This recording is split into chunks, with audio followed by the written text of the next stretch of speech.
Oh, goodness. Have I been on mute this whole time? Oh, y'all should have said something. And hello, Woofu, if you're still there.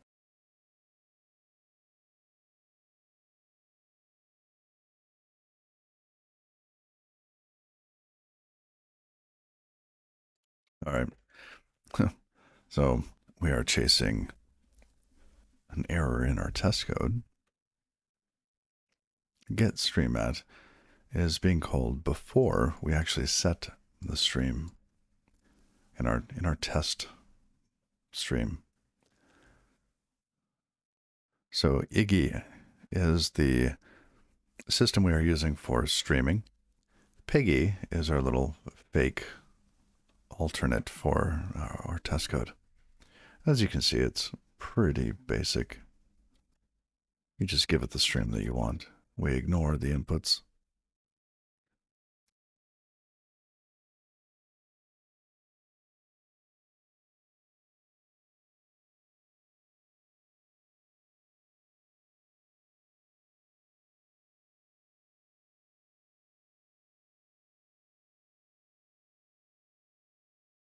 Okay.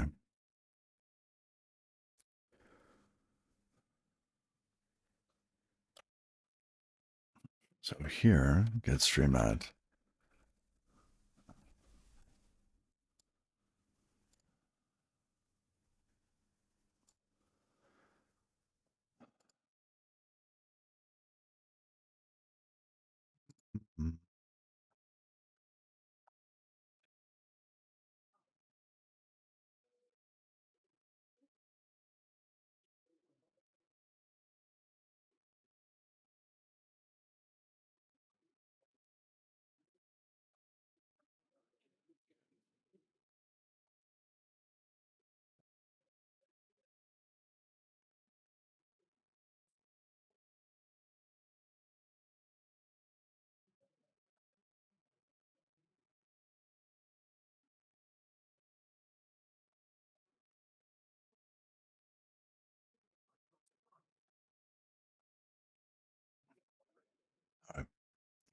Dealing with spam. Okay. So, stream database transactions 2 happens here. And this is. Oh, wow. This happens pretty early. Stream database updates. Okay. Let's go back to our test code. Not that test code, this test code.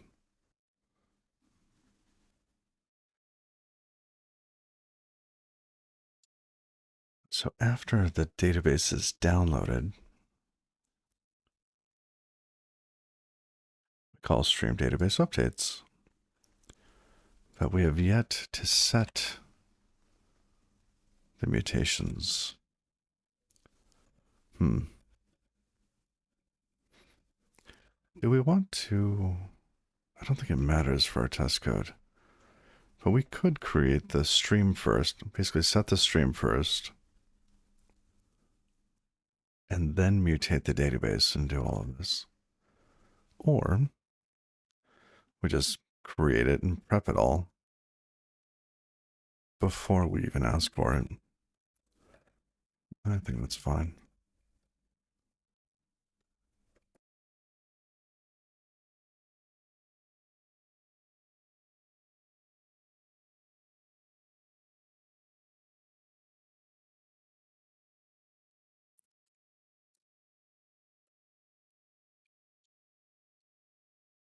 All right. Hopefully it doesn't crash now.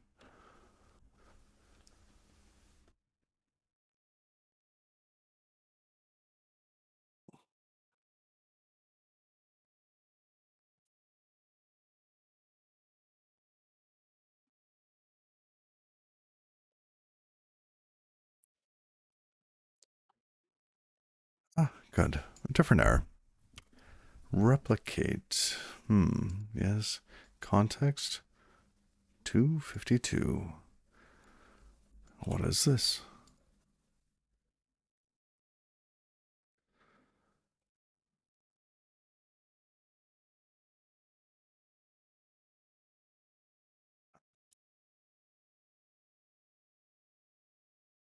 checksumdb doesn't know about it.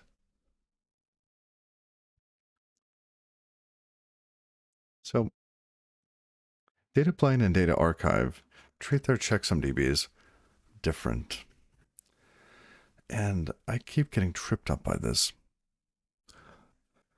Data archive just keeps creating them over and over and over again. Well,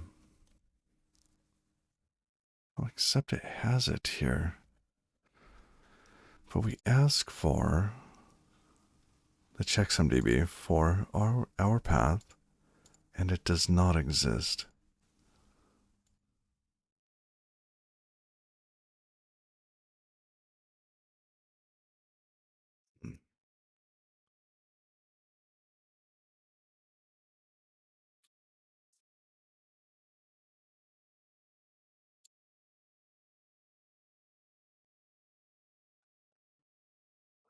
Why does it not exist?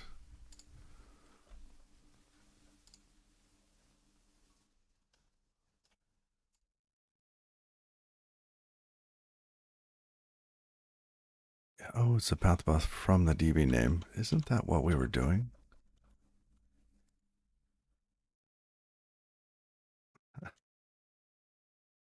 Look, I can create a lot of cursors. Something is stuck on my keyboard. Really? Okay, restarting my keyboard. That button. There we go.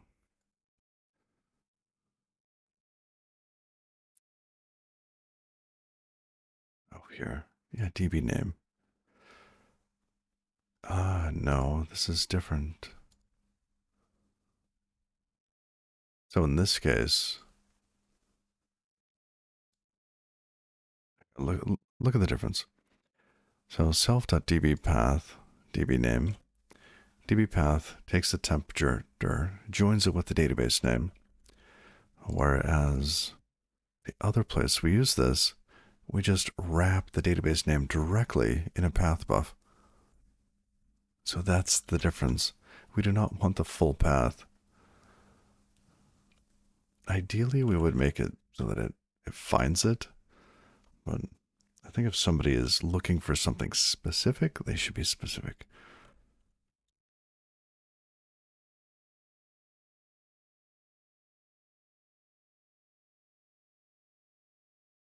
And this is DB name. One more paren.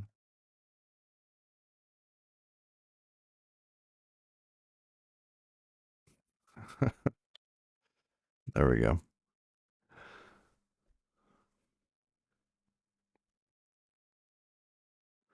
Lovely.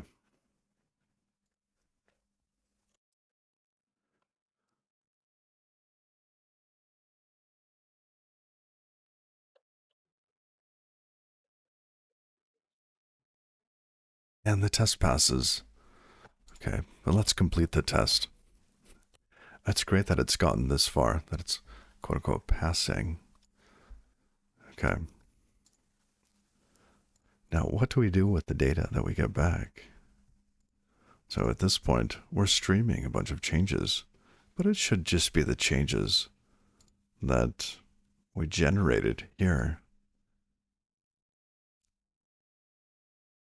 We need to make sure that it is identical.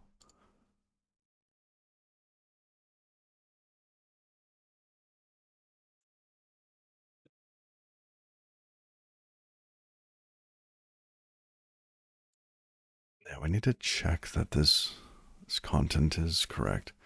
So let's return something other than received message error.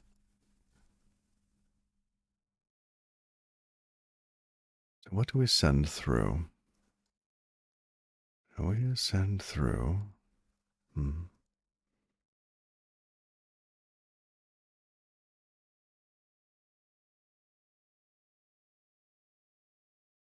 So we send this received message through.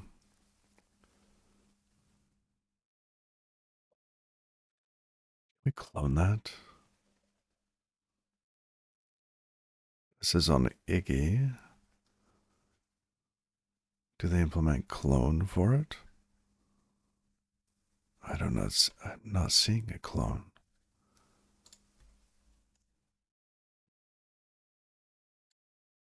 Let's check the docs.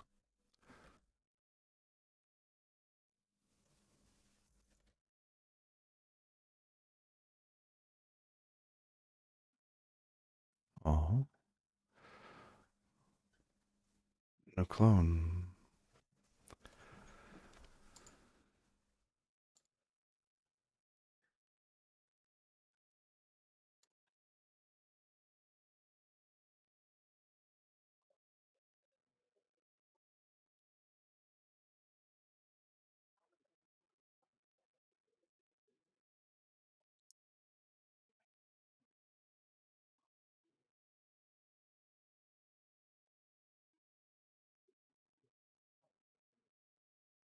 Um, should we create two of them?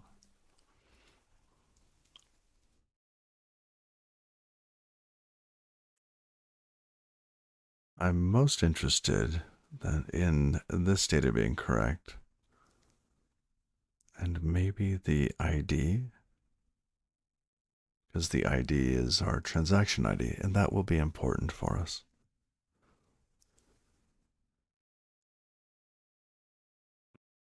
This length is not correct.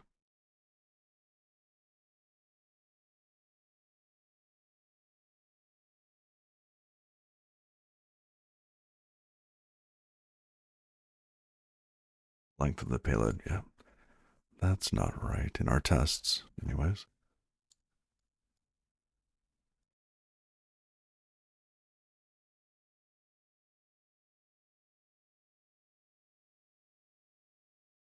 Yeah, there's payload. And payload should have a length.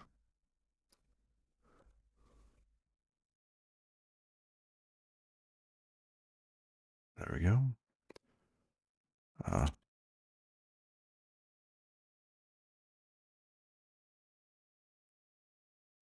what is it? As used 64.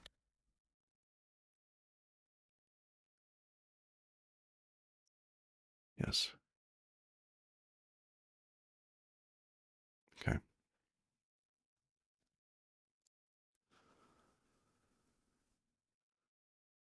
So the goal here is to construct these sorts of messages in order to test the code that this is flowing through. This is the happy path, where we expect to have a number of database pages on the other end.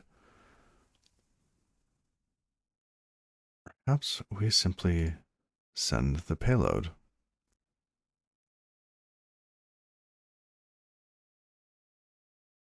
Does freeze? Yeah, freeze consumes it. Let's also return payload. So with bytes, how do we get a copy of that?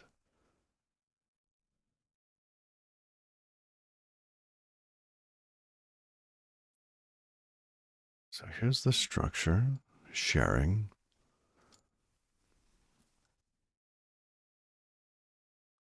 Okay. So it's rather cheap.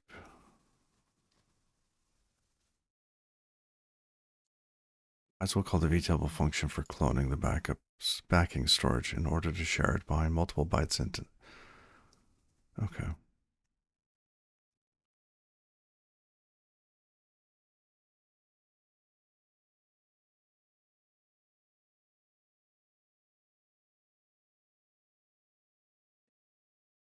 Just call clone. Well, we don't even want to call clone. I just want the transaction, DB transaction. That takes a reference, so we can just return a DB transaction.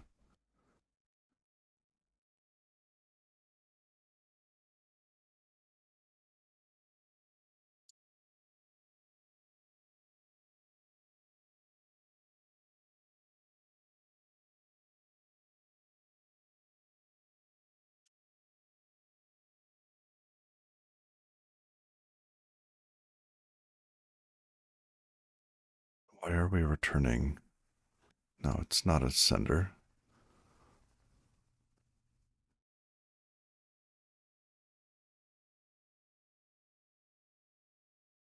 Okay. Now we have our context here.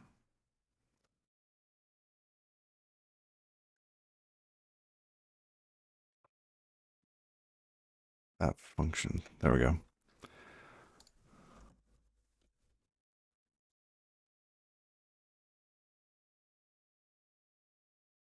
Okay, that one's sent.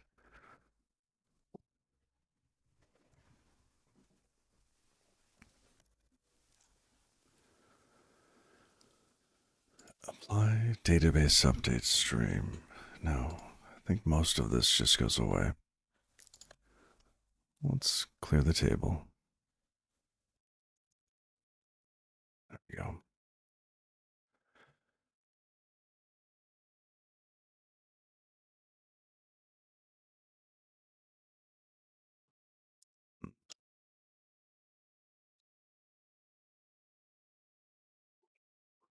Stream. Streaming database transaction. Now, the streaming object is from Tonic.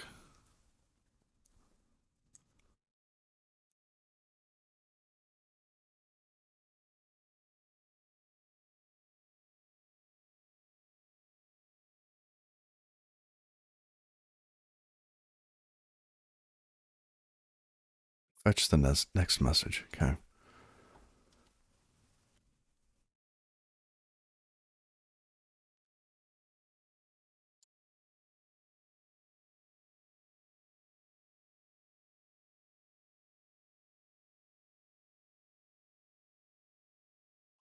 Oh, is that? Wait.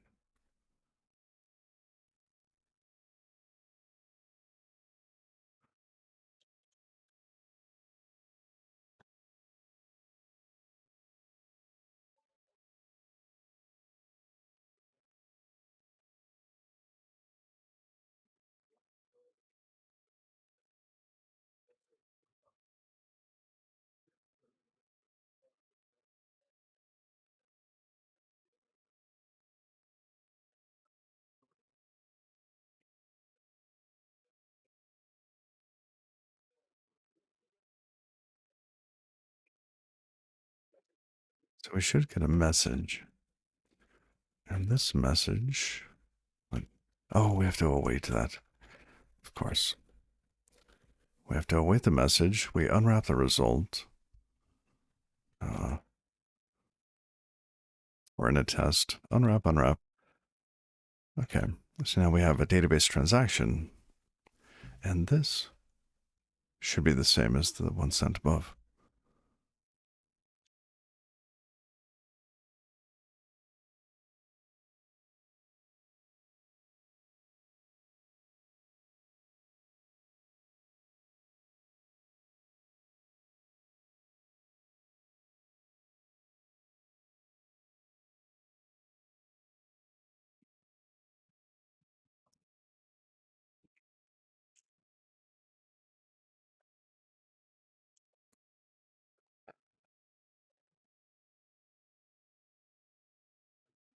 And the purpose of all of this is not to test everything at the moment.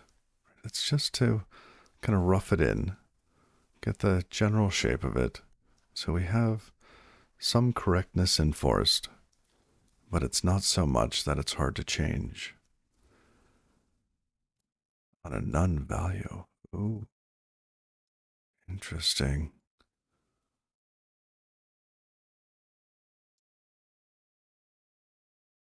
We didn't receive anything. See, like this.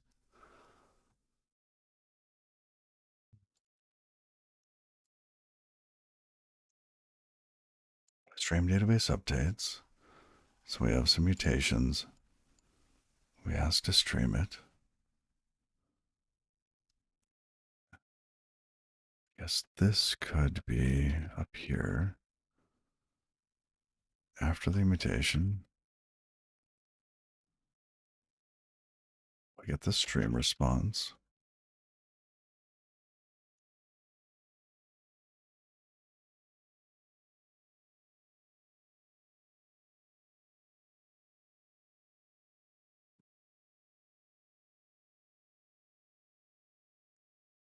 Okay. Ensure that the DB transaction made it through. Good.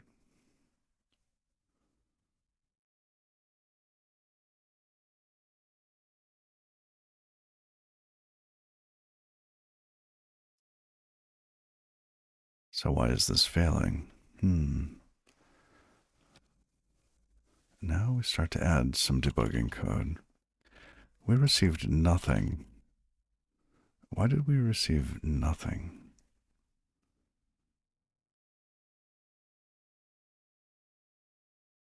Called unwrap on our none value. So message, let's go back to the docs. It returned okay, none. Ah, this means the stream was closed by the sender and no more messages will be delivered. Okay. Well, that means that we do need our mutation stream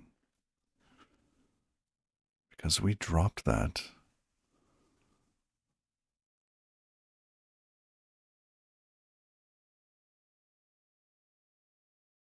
Stream TX needs to live on.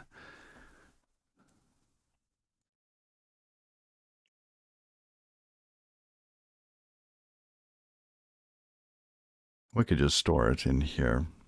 That might be easier. Where would we store it? Let's see. We already have this stream holder.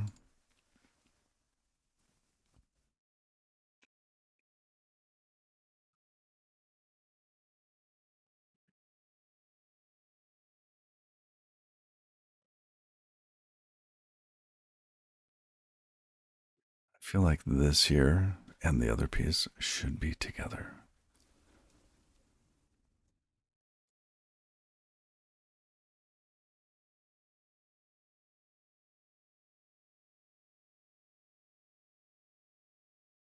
And this is,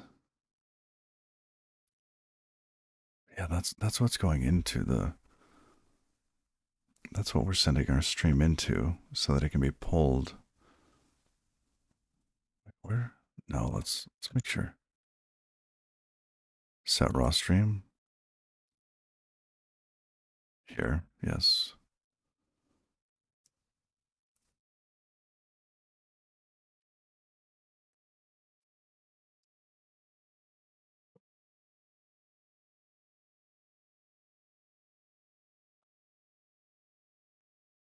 Okay. I had no idea. We're going to have a little function for creating these streams that sets both. Let's change this. What do we want it to be called?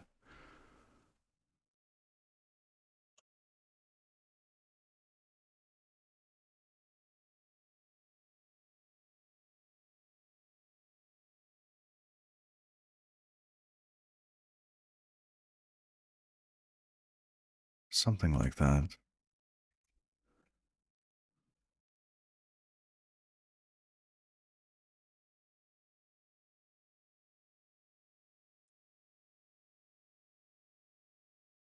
So we need to keep a copy of the sender around. The receiver, let's rename that stream DB mutations RX.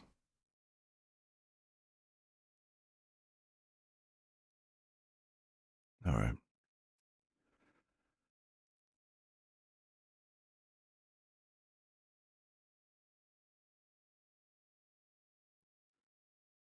Why don't we do something else like a, this doesn't even need to be public, does it?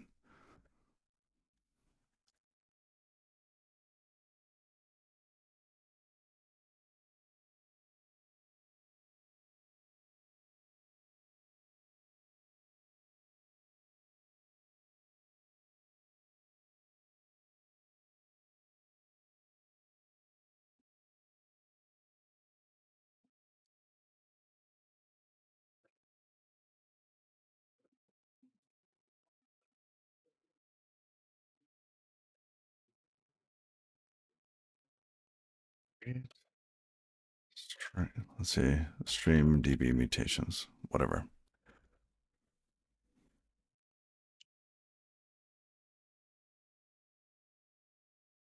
This will only return the sender.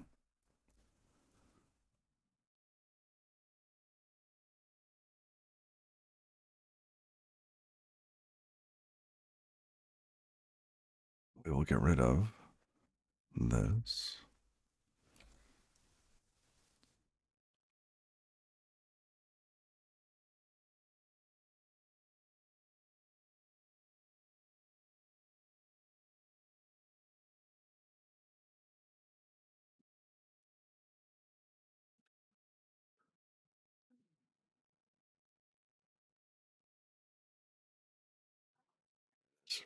Unbounded channel. So I no longer do this.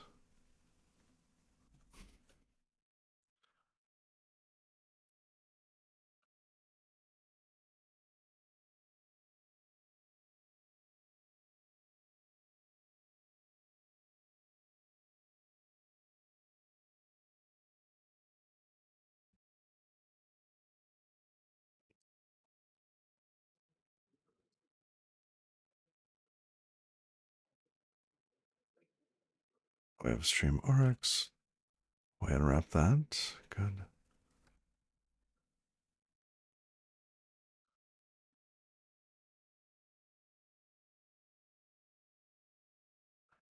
Stream RX needs to be wrapped.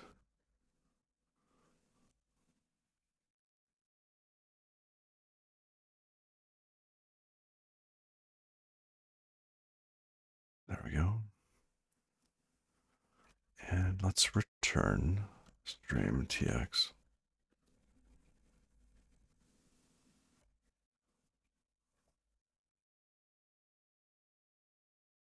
Good.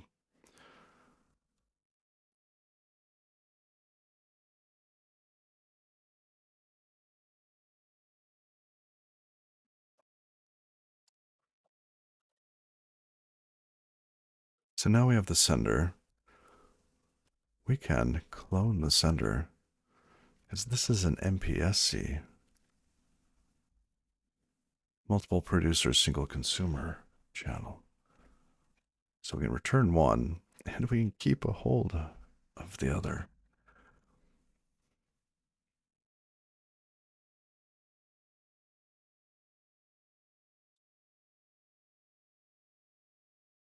What did we call it? Stream DB mutation TX. Let's do a replace on that. Replace that with stream TX clone.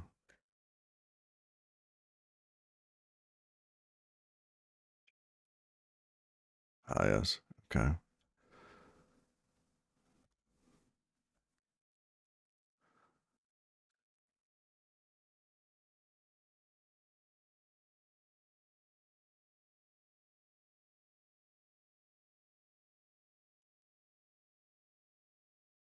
Received message.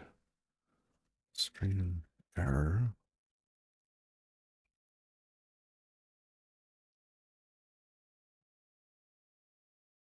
Okay. Now we keep a hold of that.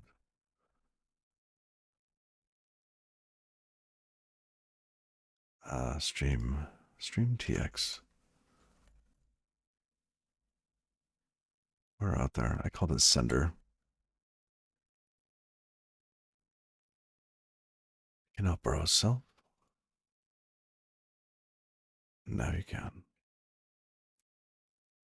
Immutable borrow happens here. Oh. Cannot borrow it twice. I see.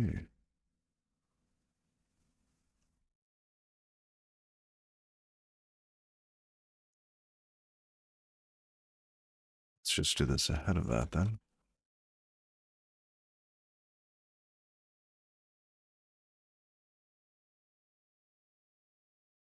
Yeah, somewhere around there.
unwrap on a none value.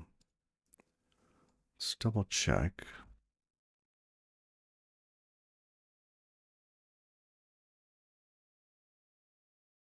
Oh, this is expected to be none. The first time we change it, it should be. Let's just replace it and not care.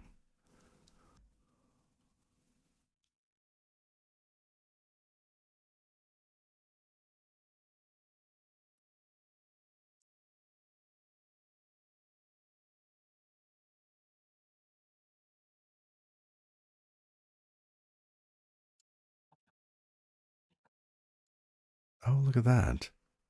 It made it past that section. We now need to shut down the server. So that assertion worked. Lovely.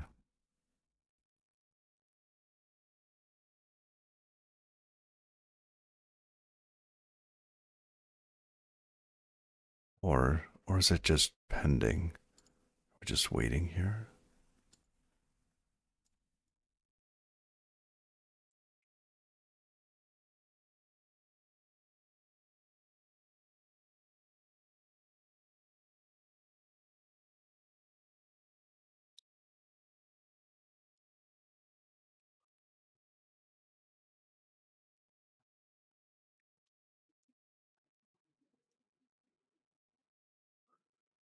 Let's figure out where it's failing. I think I also need to change quite a bit of the test code to use the multi-threaded runtime. Yeah, we're getting A, but not the rest.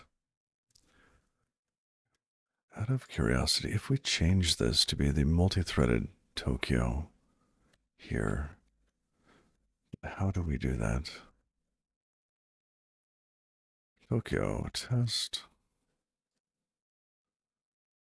flavor multi-threaded. Okay.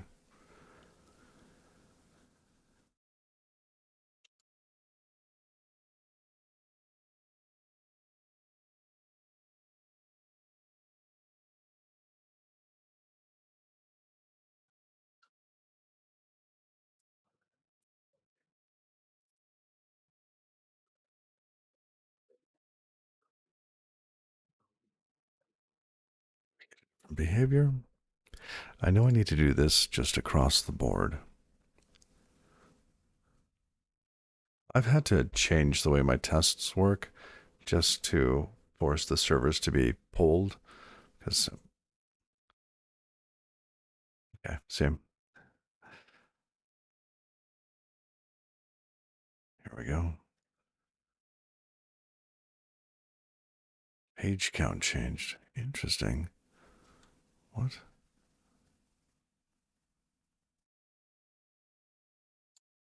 Fewer pages?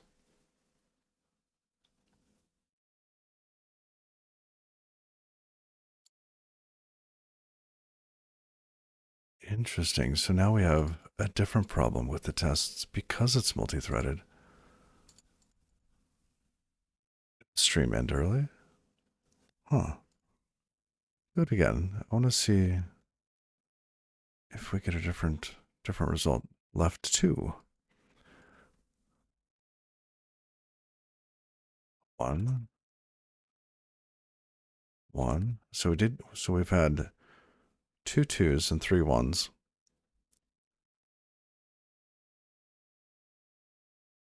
And this is why I want to use the multi-threaded runtime, because there are flaws in here and I need to make sure I catch them.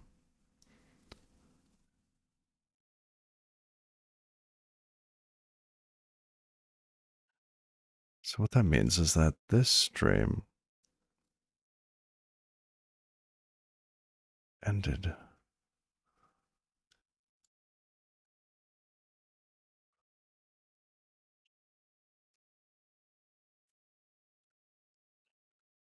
Request fetch database.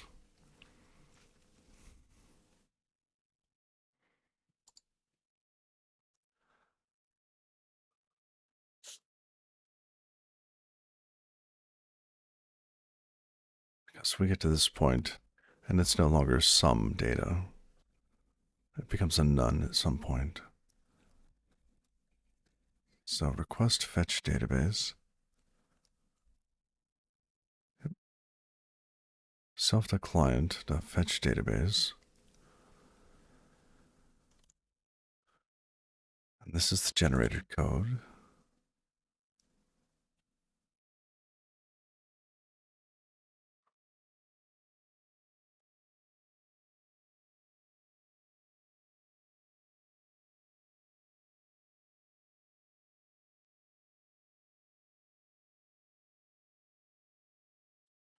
Reverb data archive client on channel.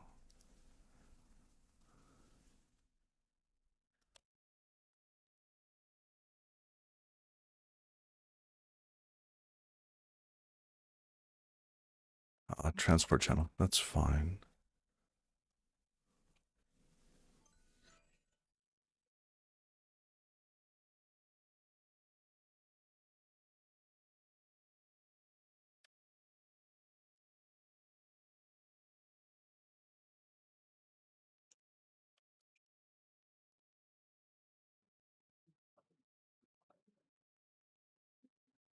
So it ends up calling fetch database.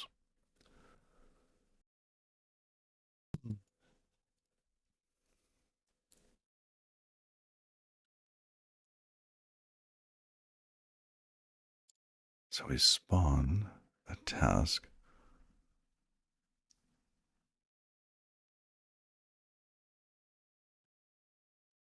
Spawn of tasks to fetch data for each page. So we expect that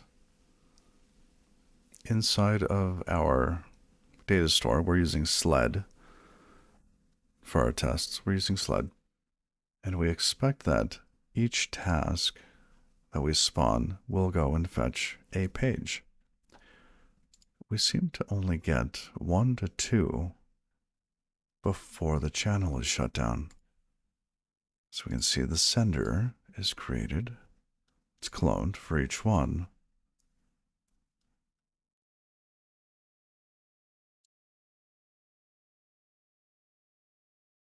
A DB page count should be 5 for our test at least.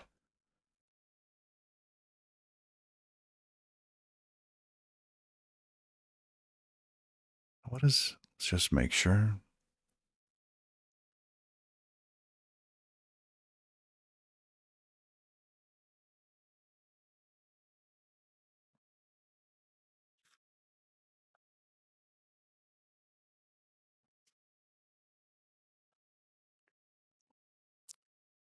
Yeah, DB page count is 5, but we're only getting 2 messages. Fetch database page.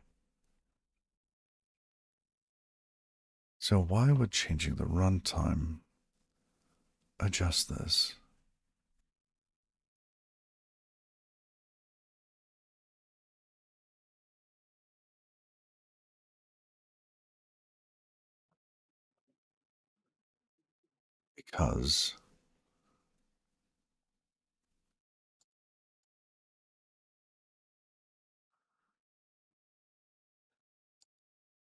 Because it takes time. And there are no messages at that point in time.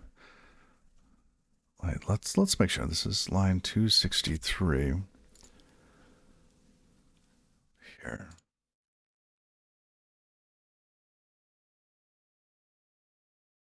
Should this just wait forever until there's a stream available? Well, a message on the stream. Doesn't none?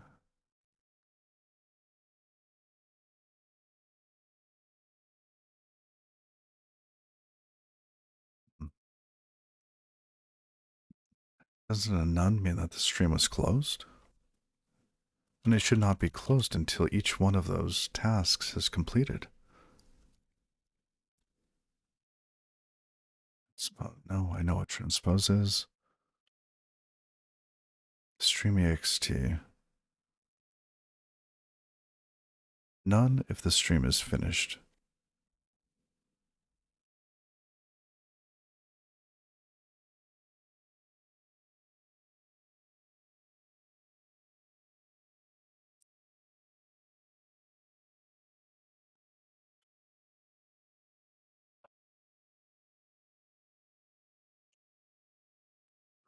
See, I think that this code here, like we're getting to this point, as it's trying to find data in SLED. So if we did like a Tokyo sleep, Tokyo time sleep,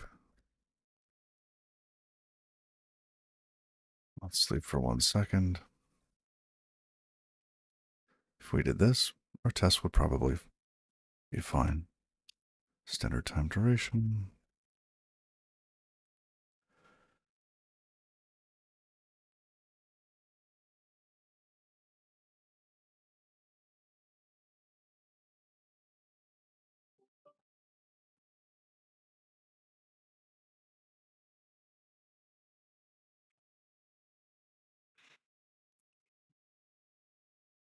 Oh, we got 3 that time. Interesting.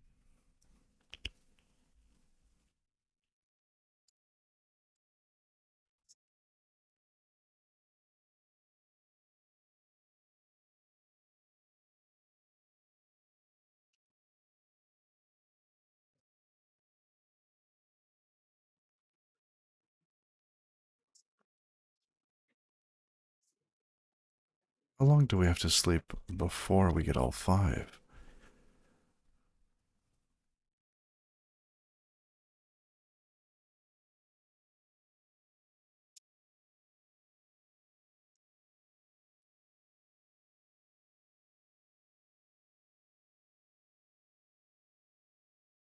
Because maybe the problem isn't actually with the request. Maybe the problem is with getting our data into the database. See, at this point, we say there are 5.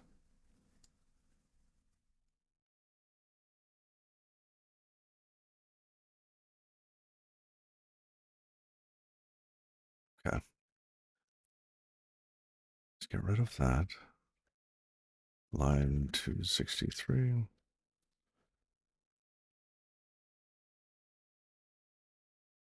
This.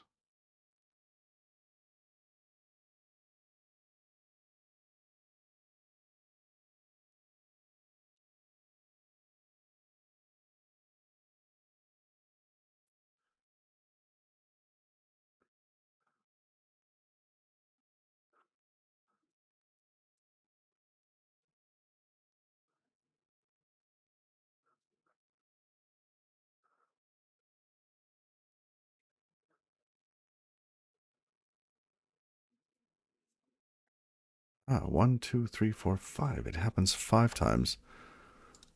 Oh, and we ended up with a 4. Interesting.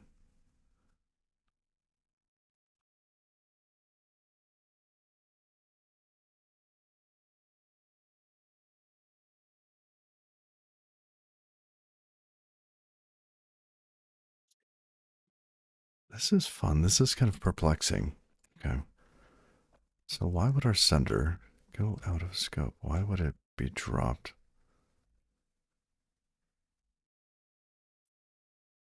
We are seeing 5 elements. Let's see if we see 5 sends. What's our variable called here? Sender.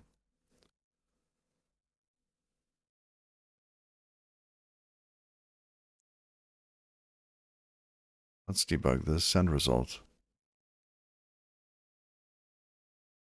Reference. There we go.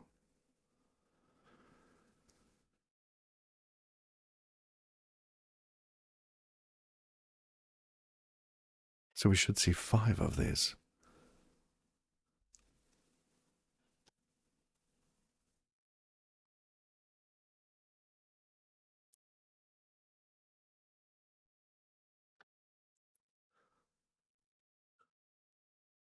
Send result.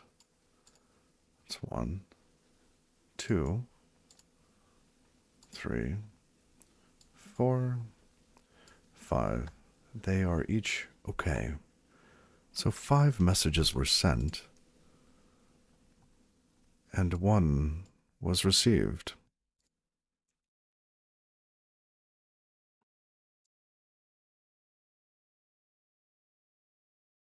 Fascinating.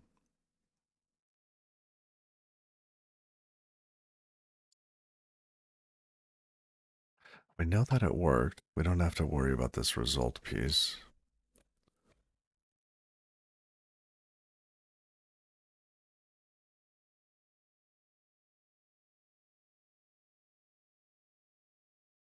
Okay.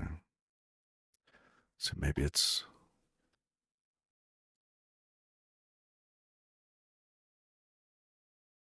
We're not getting an unwrap.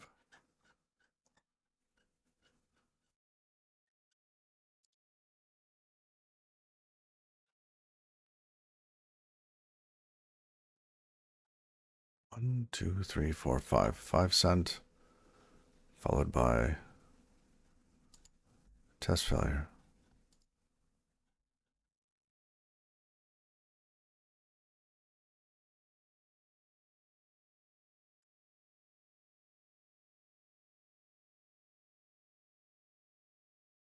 Hmm. Interesting. I wish I had more time. Um,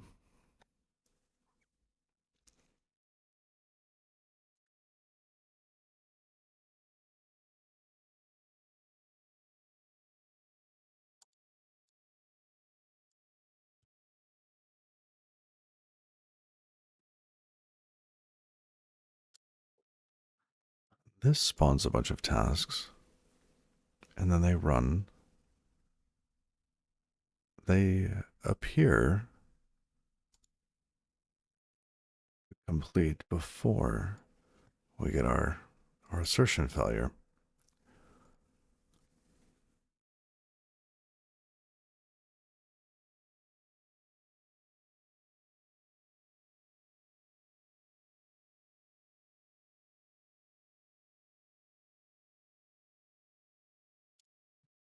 Hmm.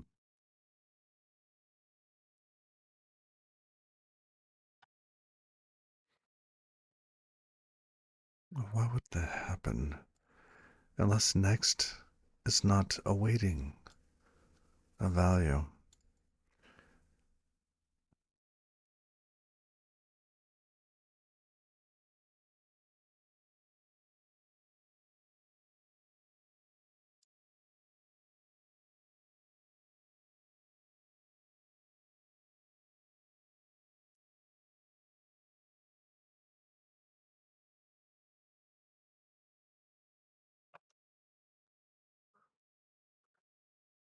Could it be that stream is short circuiting, saying that, hey, these 5 things, like they drop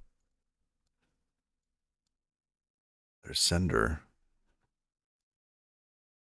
Do all of them drop by the time that only 2 can be consumed?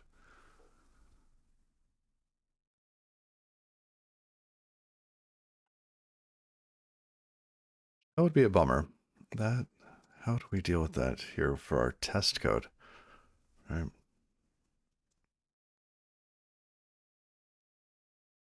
We would have the same problem in production, wouldn't we? Man, I'm glad we changed that.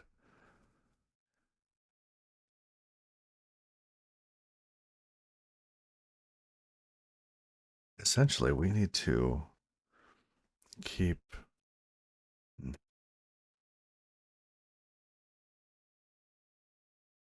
keep the sender alive as long as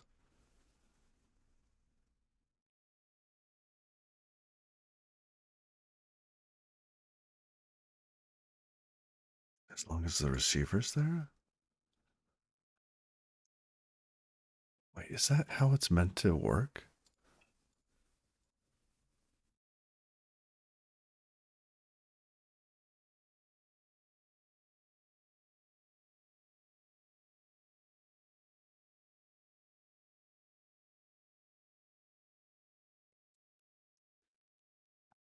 Issues.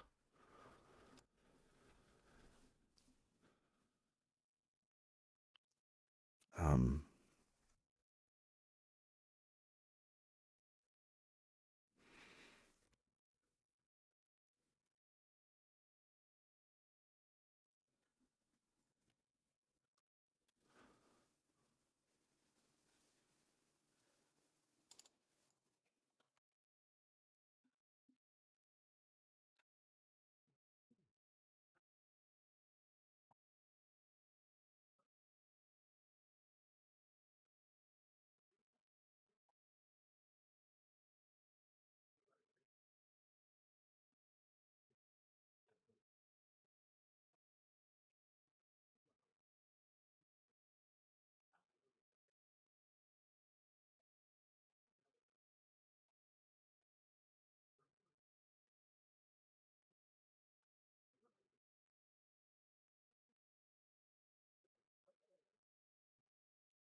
really not the intended use case for channels.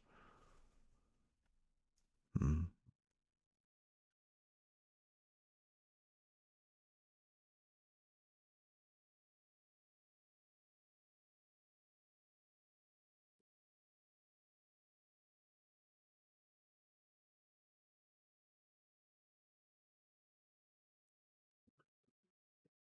Bounded and unbounded.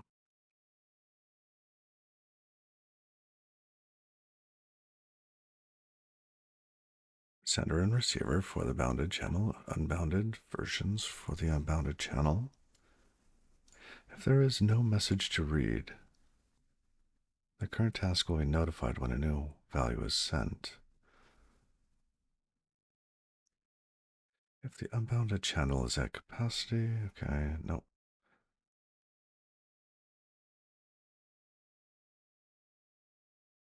When all sender handles have been dropped, it is no longer possible to send values into the channel. This is considered the termination event of the stream. As such, receiver poll returns OK ready none.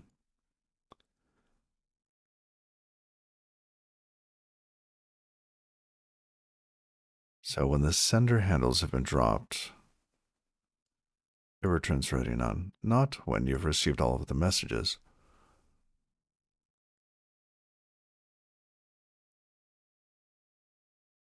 Okay.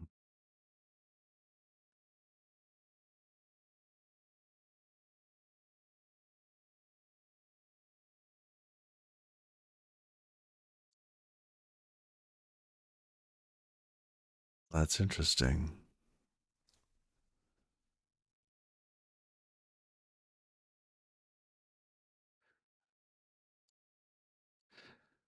How are we supposed to keep this around until they've received everything from it?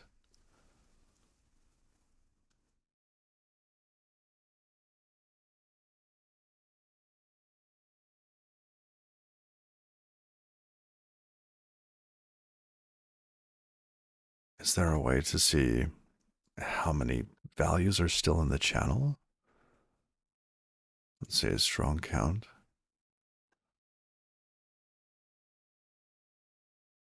is closed. Checks if the channel has been closed. This happens when the unbounded receiver is dropped.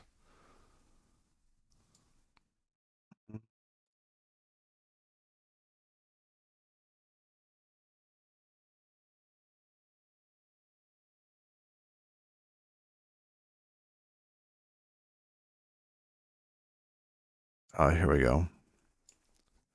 This allows the producers to get notified when interest in the produced values is canceled and immediately stop doing work.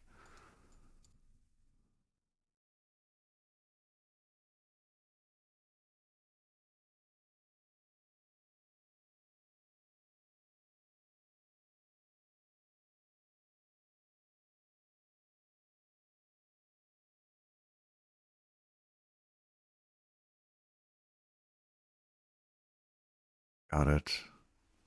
So we could wait for the channel to be closed. Now, do we need each of these to wait?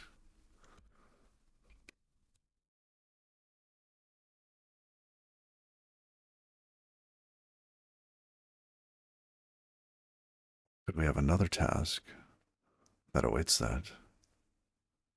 Interesting.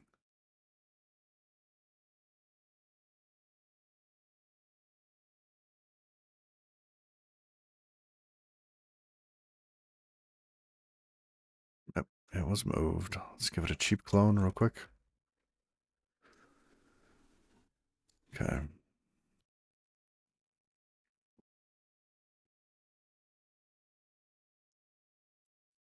I would like to have fewer Tokyo tasks sitting around, so I think I will refactor this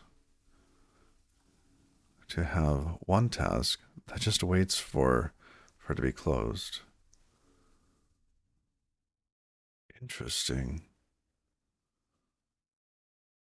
Oh, but now because we're not dropping it,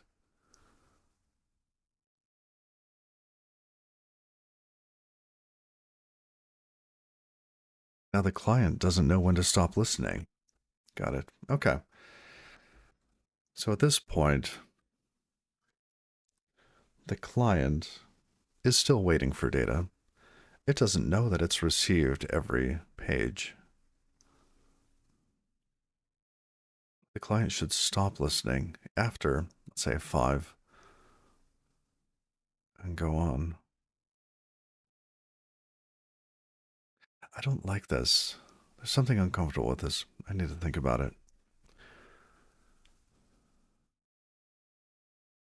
All right. I'm going to run.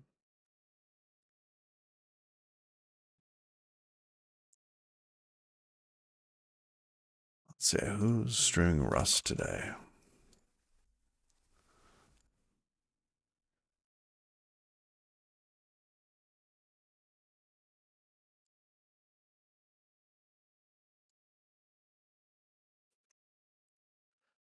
Well, thank you all for hanging out. Until next time, take care. Bye bye.